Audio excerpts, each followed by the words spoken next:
பாஷையில் உக்கிரதாண்டவம் ஆடிக்கொண்டிருக்கும் ஊழலை ஒழித்து கட்ட போராடி கொண்டிருக்கிறோம். அரசு நிர்வாகத்தில் அசாதாரண அலங்கோலங்கள். ஊழலை ஒழித்து கட்டுறதுக்கு ஒரு சாதாரண சமாச்சாரம் அல்ல. வருஷம் நாங்கள் நடத்தக்கூடிய செமினாரில் ஸ்டூடெண்ட்ஸை இன்வால்வ் பண்ணுறோம். அதுதான் முக்கியம். கான்ஸ்டியூஷனில் 311வது பிரிவு 2B 311 2Bன்னு ஒன்று இருக்குது. அதில் ஒருத்தர் ஊழலை வாடிக்கையாக்கி கொண்டு விட்டிருந்தால் அவனுக்கு உடனடி டிஸ்மிசல், என்கொயரி அது இதெல்லாம் ஒன்றுமே தேவையில்லை. ஸ்ட்ரெயிட்டாகவே வீட்டுக்கு போடான்னு துரத்தி விட்டுலாம். அவனுக்கு பென்ஷன் போக்குவரத்து ஒன்றும் இருக்காது. அவன் சம்பாதிச்சிருக்கிற சொத்துக்கள் எல்லாம் பறிமுதல் பண்ணிடலாம், கான்ஃபிஸ்கேட் பண்ணிடலாம். அப்படி ஒன்று பண்ணணும் அப்படிங்கிறது பட்டிமன்றத்தினுடைய ஒரு.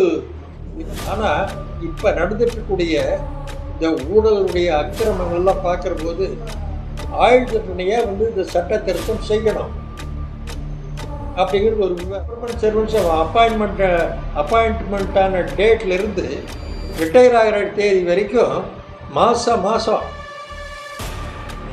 மாதம் தவறாமல் சம்பளம் அந்தப்படி இந்தப்படி என்னென்னமோ கொடுக்குறாங்க.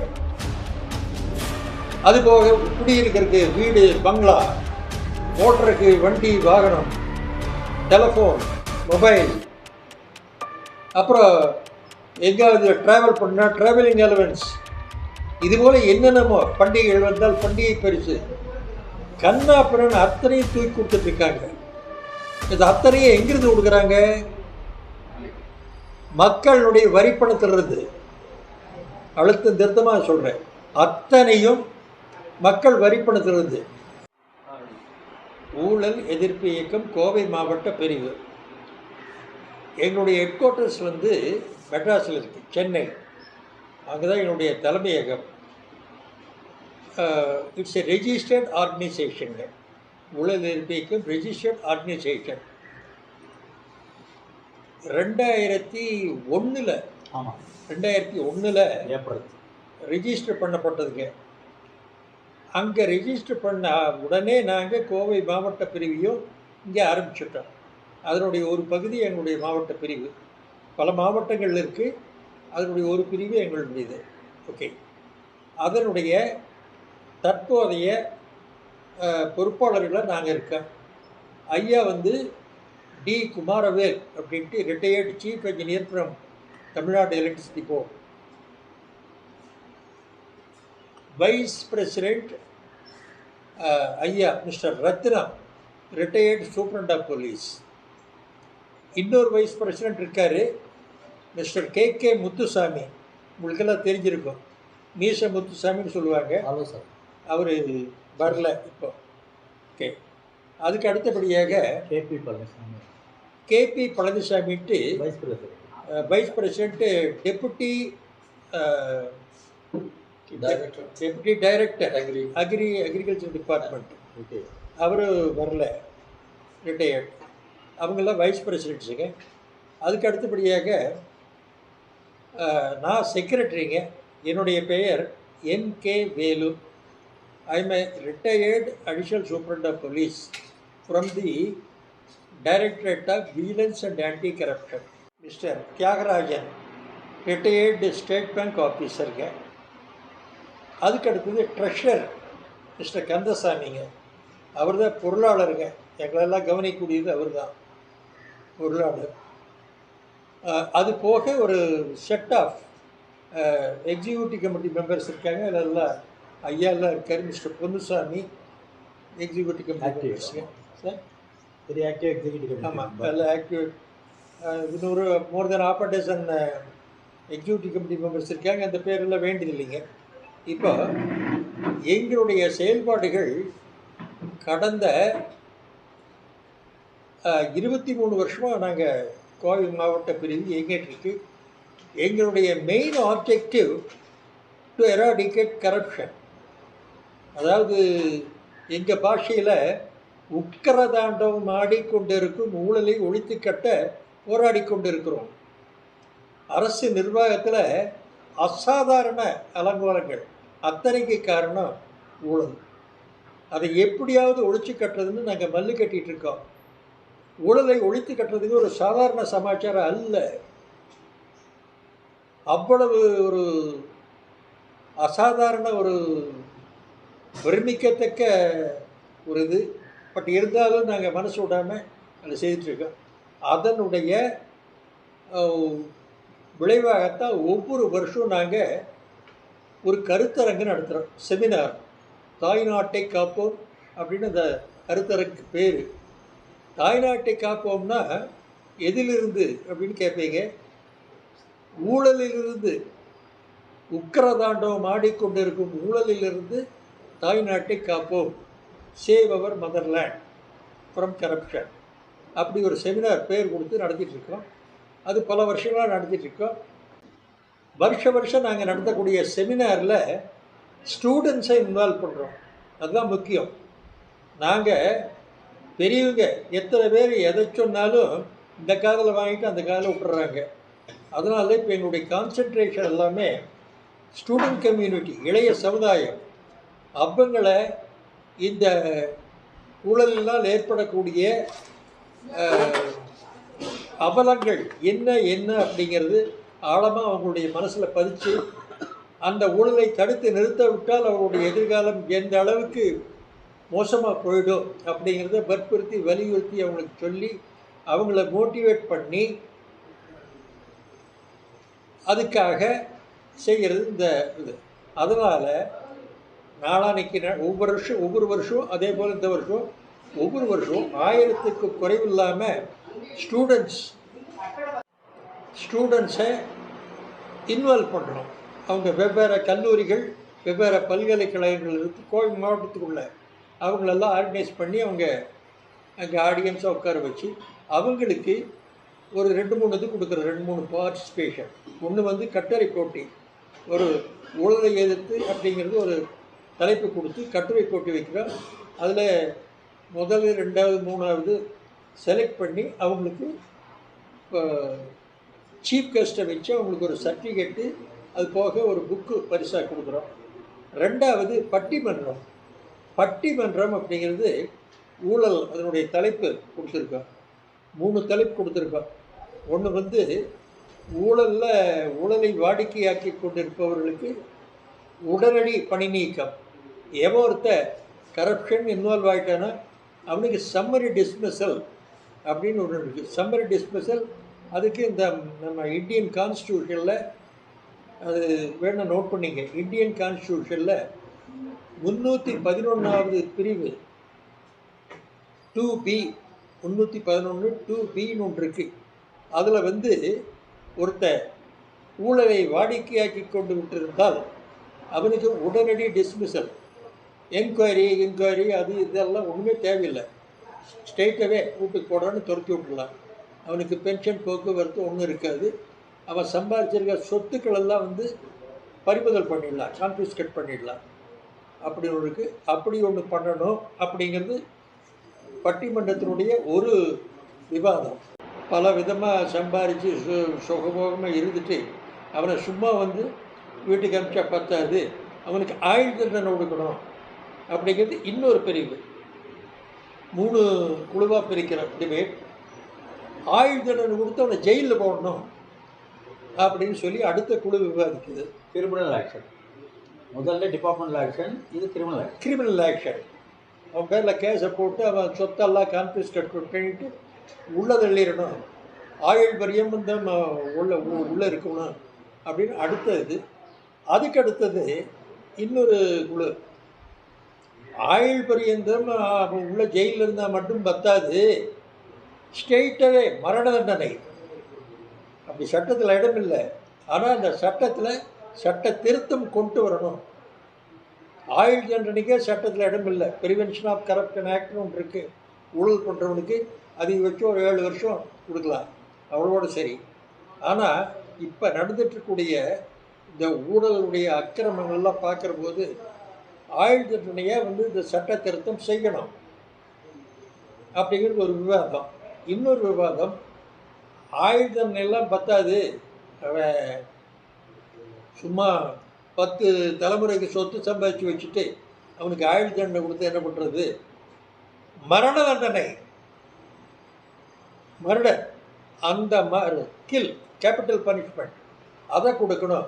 அப்போத்தான் இந்த ஊழல் ஒழியும் அப்படின்னு இன்னொரு விவாதம் இப்படி கொடுக்குறோம். அதுக்கு வெளிநாட்டில் சில உதாரணங்கள் எல்லாம் காட்டுறாங்க. அந்த நாட்டில் நடக்குது, இந்த நாட்டில் நடக்குது இல்லை. நம்ம ஊரில் சட்ட திருத்தம் அப்படி பண்ணணும்னு சொல்லி கட்டாயம் இப்போ இருக்கக்கூடிய அரசியல்வாதிகள் அது பண்ண மாட்டாங்க. ஆனால் நம்ம விவாதம் கட்டாய மரண தண்டனைன்னு சொல்கிறோம். சமுதாயத்திலிருந்து அகற்றப்பட வேண்டும் நிரந்தரமாக, அதுவும் அந்த கான்செப்டை. அதாவது சமுதாய விரோதிகளுக்கு ஊழல் பண்ணிகிட்டு இருக்காங்க. எல்லா கவர்மெண்ட் சர்வெண்ட்ஸ் தான். கவர்மெண்ட் சர்வெண்ட்ஸ் அப்பாயின்ட்மெண்ட்டான டேட்லேருந்து ரிட்டையர் ஆகிற தேதி வரைக்கும் மாதம் மாதம் தவறாமல் சம்பளம் அந்தப்படி இந்தப்படி என்னென்னமோ கொடுக்குறாங்க. அதுபோக குடியிருக்கிறதுக்கு வீடு, பங்களா, ஓட்டுறதுக்கு வண்டி, வாகனம், டெலிஃபோன், மொபைல், அப்புறம் எங்கேயாவது ட்ராவல் பண்ணால் ட்ராவலிங் அலவன்ஸ், இதுபோல் என்னென்னமோ பண்டிகைகள் வந்தால் பண்டிகை பரிசு, கண்ணா பிறன் அத்தனையும் தூக்கி கொடுத்துட்ருக்காங்க. இது அத்தனையும் எங்கிருந்து கொடுக்குறாங்க? மக்களுடைய வரிப்பணத்திலிருந்து. அழுத்தம் திருத்தமாக சொல்கிறேன், அத்தனையும் மக்கள் வரிப்பணத்திலிருந்து. அவர் மாதம் பென்ஷன், அவன் செத்து போயிட்டான்னா பென்ஷன் நிற்கிறது இல்லை. ஃபேமிலி பென்ஷன் ஒன்று, அவன் பொண்டாட்டிக்கு அவசாகிற வரைக்கும் பென்ஷன் கொடுத்தாங்க. அத்தனையும் எங்கிருந்து வருதுங்க? மக்கள் வரிப்பணத்திலிருந்து. நல்லா ஞாபகம் வச்சுக்க, உங்களுக்கு தெரிஞ்சிருக்குன்னு நினைக்கிறேன். இந்த தமிழ்நாட்டினுடைய கடன் சுமை தெரியுங்களா? தமிழ்நாடு இப்போ இருக்குது கடன் வாங்கி, இப்போ இருக்கிறது கடன் சுமை தெரியுங்களா? தெரியுங்க என்னங்க? 8.33 வேணா நோட் பண்ணிங்க. 8.33 லட்சம். 8.33 லட்சம்னா என்ன சார் இது சர்வசாதாரண அப்படின்றீங்க? 8.33 லட்சம் கோடி கடன் சுமை தமிழ்நாட்டுக்கு இருக்குது. இப்போ இருக்குது. அது நிற்கிற மாதிரி தெரியல, இன்னும் அதிகமாக வாங்குவாங்க. இன்னும் 1.5 லட்சம் வருஷம் வாங்க. அது அத்தனைக்கும் காரணம் இந்த ஊழல் பெருச்சாழிகளுக்கெல்லாம் வாரி வாரி வாரி வாரி மாதம் தவிர வழங்கிட்டு இருக்காங்கல்ல. அது அத்தனையும் வாங்கி தின்கிற இந்த கவர்மெண்ட் சர்வெண்ட்ஸ் என்ன பண்ணணும்? அந்த மக்கள் வழங்கிய வரிப்பணத்தை வாங்கி தின்னும் அந்த நன்றி கடனுடன் மக்களுக்காக பரிபூர்ண சேவை செய்யணும். ஒவ்வொருத்தரும் செய்கிறாங்களா? செய்யலை. அத்தனை பேர் துரோகிகள். எவனொருவன் மக்கள் விரோதமாக லஞ்சம் வாங்கிட்டு ஊழலில் ஈடுபடுறானோ அவன் சமுதாய விரோதி, நாட்டு துரோகி. அவனுக்கு என்ன பனிஷ்மெண்ட் வேணாலும் கொடுக்கலாம். ஆயுள் தண்டனை, மரண தண்டனை, எது வேணாலும் கொடுக்கலாம். மோசமான குற்றம். இப்போ ஒரு திருட பாக்கெட் பிக்கிங், வீடு பூந்து திருடுறான். அவன் எதுக்கு திருடுறானுங்க? அவன் ஏதோ அவனுக்கு வயிற்று பழப்புக்கு வழி இல்லைன்ட்டு பிக் பாக்கெட் பண்ணுறான், அல்லது ஊடுருவி பிழைக்குது, அல்லது குழந்தைகளை குடும்பத்தை காப்பாற்ற முடியலன்ட்டு அதுக்கு தேடுறான். இதுதான் பண்ணுறான். பட் இந்த லஞ்சம் வாங்குறவன் எதுக்கு வாங்குறான்? சோத்துக்கு இல்லாமையா? குடும்பத்தை காப்பாற்ற முடியலன்ட்டியா? பரம்பரையாக சொத்து சேர்த்து வச்சுட்டு சுக வாழ்க்கை வாழ்றதுக்கு. அப்போ யார் ரொம்ப மோசமான அயோக்கிய? சாதாரண திருடனா இல்லை ஊழல்வாதியா? லஞ்சம் வாங்குகின்ற அரசு அதிகாரி. இது லஞ்சம் வாங்குகின்ற அரசு அதிகாரி. அரசு அதிகாரிகள் மட்டுமல்ல, அரசியல்வாதி, மக்கள் பிரதிநிதிகள்னு சொல்கிறோம்ல, ஓட்டு போடுறாங்கல்ல, நம்பி இவன் யோகிக்கே நம்மளுக்கு போய் சேவை புரிவான்ட்டு, மக்கள் சேவை புரிவாங்க அப்படின்ட்டு மக்கள் ஓட்டு போட்டு தேர்ந்தெடுத்து அனுப்புகிறாங்கல்ல, எம்எல்ஏ, எம்பி, மந்திரி, இந்திரன்ட்டு. அவன் சத்தியம் பண்ணிட்டு போகிறான், நான் போய் உங்களுக்காக சேவை புரிகிறேன் அப்படின்ட்டு ரோடாக வந்து காலில் ஒழுகாத குறைய மக்கள்கிட்ட மன்றாடி ஓட்டு வாங்கி எதுக்காக லஞ்சம் கொடுக்குறாங்க? மன்னன் எவ்வளியோ அவ்வழி குடிமக்கள் அப்படின்னு சொல்லுவாங்க பழைய இது. அதாவது மேல் இருக்கிறவ யோகியமாக இருந்துன்னா, அந்த காலத்தில் காமராஜ் இருந்தார், பக்தவச்சலம் இருந்தார். அப்போ தான் நாங்கள் எல்லாம் டிபார்ட்மெண்ட்டில் சேர்றோம். அவங்கெல்லாம் அத்தனை மக்களுக்கு உதாரண புருஷர்களாக இருந்தாங்க. அப்போல்லாம் லஞ்ச லாவண்யம்ங்கிறதெல்லாம் கேள்விப்படாத ஒன்று. எங்கேயாவது அங்கே ஒன்று இங்கே ஒன்று தப்புகள் நடக்கலாம், அத்தோடு சரி. மற்றபடிக்கு மேக்சிமம் உத்தமர்களாக இருந்தாங்க. அது அவங்கள பார்த்து மக்கள் காப்பி அடிக்கிறாங்க. அப்போல்லாம் ஓட்டு போடுறதுக்கு காசு கப்பு அதெல்லாம் ஒன்றும் கிடையாது. இப்போ எல்லாம் வரிசையில் நின்று ஓட்டு போட்டு வந்துடுவாங்க. சுத்தமான ஆள் யாருன்னு பார்த்து உள்ளதை வச்சு யோகியமானவன் யாருன்னு எலெக்ட் பண்ணிட்டு வந்துடுவாங்க. பட் இப்போ காசு எத்தனை வரும்னு எதிர்பார்க்காங்க நடக்கிற நாட்டு நிலவரம். அதனால் இது காசு கொடுத்து இப்போவே லஞ்சம் கொடுத்துட்டு, அது நான் எங்கள் பாஷையில் அதுதான் அதுக்கு பேர், ஓட்டுக்கு லஞ்சம் கொடுத்து வாங்கிட்டு போய் சிம்மாசனம் ஏறுறவன் அவன் சும்மாவாக இருப்பேன். எலெக்ட் ஆகிறதுக்கே கோடிக்கணக்கில் பல கோடிகள் செலவு பண்ணுறான். அது இப்போ எங்கள் பாஷையில் சொல்கிற மாதிரி முட்டி வழி போடுற மாதிரி. அதனால் மக்கள் ஏன் கொடுக்குறாங்க அப்படின்னு அருமையான கேள்வி கேட்டீங்க. மக்கள் கொடுக்காம காரியம் நடக்கிறதில்ல. அவங்க எங்கே போவாங்க? எங்களை மாதிரி ஆட்கள்லாம் நாங்கள் போய் தட்டி கேட்போம், என்னடா மாப்பிள்ளை எதுக்காக காசு கேட்குறியாமே, அல்லது காரியத்தை செய்யாமல் இருக்கிறியாமே, என்ன விஷயம் அப்படின்னு நாங்கள் தட்டி கேட்போம். பட் பாமர மக்கள் இப்போ இவர் சங்கத்தில் பல்லாயிரக்கணக்கானவங்க இருக்கிறாங்க. அவங்க ஒரு சர்டிஃபிகேட் வேணும்னு ஒரு இடத்துக்கு போவாங்க. அது இல்லை இது இல்லைன்ட்டு ஒன்று போவாங்க. அவங்களுக்கு என்ன தெரியும்? தலை சொல்லிட்டு இருப்பாங்க. தமிழ்நாட்டில் நீங்கள் காவல்துறை பணிபுரிந்த போது அன்றைய காலகட்டங்களில் காவல்துறை எப்படி இருந்தது, இன்றைய காலகட்டங்கள் எப்படி இருக்கு? இந்தியாவில் ஊழல் ஒழிப்பு இயக்கங்கள் பல இருந்தும் ஏன் ஊழலை தடுக்க தாமதம் ஏற்படுகிறது? அதான் இப்போ நான் சொன்னலைங்க, அப்பாயின்மெண்ட் ஆன தேதியில் இருந்து ரிட்டையர் ஆகிற வரைக்கும் தேதி வரைக்கும் சகல சமாஜ சம்பளம் உள்பட சகல வசதிகளையும் மக்கள் வரிப்பணத்துக்கு வாங்கி தின்னுட்டு இருக்கக்கூடிய அரசாங்க அதிகாரிகள் அத்தனை பேரும் நன்றி கடன் பட்டு மக்களுக்காக பணிபுரியணும். அப்பளுக்கின்றி பணிபுரியணும். அப்படி பண்ணலை அப்படின்னா அவன் அயோக்கிய. அவன் தான் நம்பர் 1 அயோக்கிய. அதையே உறுதிப்படுத்துறது மக்கள் பிரதிநிதிகள், எம்எல்ஏ எம்பி நல்லா இருக்காங்கல்ல, அவங்களாம் தட்டி கேட்கணும். பண்றீங்களா? அது எந்த அளவுக்கு தமிழ்நாடு ஃபுல்லாக நீங்கள் பண்ண முடியுங்களா? இல்லை, தமிழ்நாடு பூராவில் இந்தியா பூராத்துக்குமே ஸ்டூடெண்ட்ஸ் கம்யூனிட்டி கரப்ஷனை பற்றி அவங்களுக்கு அந்த கொடுமை தெரியாது. ஏன்னா அவங்க அப்போ நம்ம அதை சம்பாதிச்சு கொடுக்குறாங்க, இவங்க செலவு பண்ணிட்டு இருந்தாங்க. இது வரைக்கும் அவங்களுக்கு அதில் அக்கறை இல்லாமல் இருந்தது. நாங்கள் இன்னும் வருஷம் பண்ணால் கூட அதில் பெரிய அளவுக்கு மாற்றம் வரல, அது உண்மை. ஆனால் இன்னைக்கு நிலைமையில் மாற்றம் வந்திருக்குது, ஒரு விழிப்புணர்வு வந்திருக்கு. காரணம் என்னென்னா, அவங்க தான் பாதிக்கப்பட்டிருக்காங்க நேரடியாக. முக்கி படித்து 100% வாங்கி கொண்டு போனவனுக்கு வேலை இல்லை, காசு கொடுத்தவனுக்கு மெயிலில் போட்டு அவனுக்கு வேலை கொடுத்துட்டாங்க. காசு கொடுத்தவனுக்கு சில பேருக்கு காசையும் திருப்பி கொடுக்காம பண்ணிட்டாங்க. அதனால் பாதிக்கப்பட்டது அவங்க. ஒரு வாத்தியார் 15 கல்லூரியில் சம்பளம் வாங்கிட்டு ரெக்கார்டு பண்ணிட்டு கிளாஸ்க்கே போகாமல் கிளாஸ் எடுத்துட்டு இருக்கிறதெல்லாம் அந்த மாணவர்களை பாதிக்கக்கூடிய, நேரடியாக பாதிக்கக்கூடிய ஊழல். அதனால் அவங்க இப்போ அதை உணர்ந்திருக்காங்க. இந்த நேரத்தில் அவங்க தான் இப்போ இதை பற்றி நிறையா ஒரு விழிப்புணர்வு வந்திருக்குது. அவங்களுடைய எழுச்சி தான் இந்த ஊழல் எதிர்ப்புக்கு ஒரு ஊன்றுகோலாக இருக்க போகுது. வேலை வாங்கிடுறாங்க, வேலை கொடுத்துட்றாங்க. அந்த வேலை பார்த்துட்டு இருக்கிறவங்க மேலே நடவடிக்கை இல்லாமல் இருக்கு.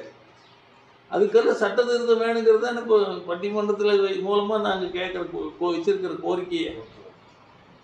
சட்ட திருத்தம் வேணும். நிறைய இது புதிய சட்டங்கள்லாம் கொண்டு வந்திருக்காங்க மத்திய அரசாங்கத்தில், புதிய சட்டங்கள். ஆனால் அதில் என்னென்னமோ வேறு உள்நோக்கம் இருக்குமே தவிர இந்த மாதிரி ஊழலை களையிறதுக்காக முழுமையான நோக்கத்தோடு கொண்டு வர மாதிரி தெரியல. அது கொண்டு வரணுங்கிறத நோக்கம். ஊழல் சட்டம் பத்தாது, இன்னும் கடுமையானதாக ஆகணும். தமிழ்நாட்டில் லஞ்ச ஒழிப்புத்துறை ஒரு அலுவலகம் இருக்குங்க. ஆமாம்.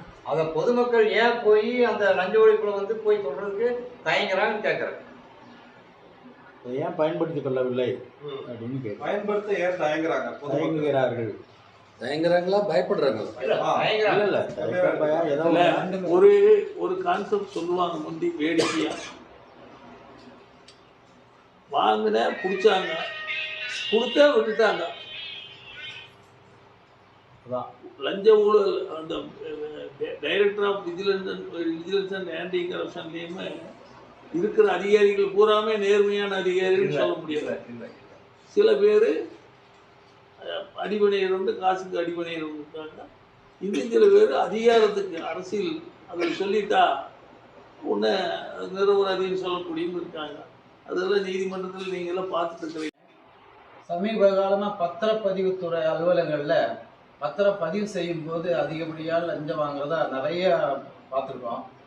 இப்போது இந்த ஒரு கிரைம் பண்ணுறதுக்காக அந்த வாங்கக்கூடியவரோ விற்கக்கூடியவரோ கிட்ட வந்து அதிகமாக லஞ்சம் வந்து அந்த டாக்குமெண்ட்டுக்காக சரியாக இருந்தாலும் கூட வாங்கிக்கிறாங்க.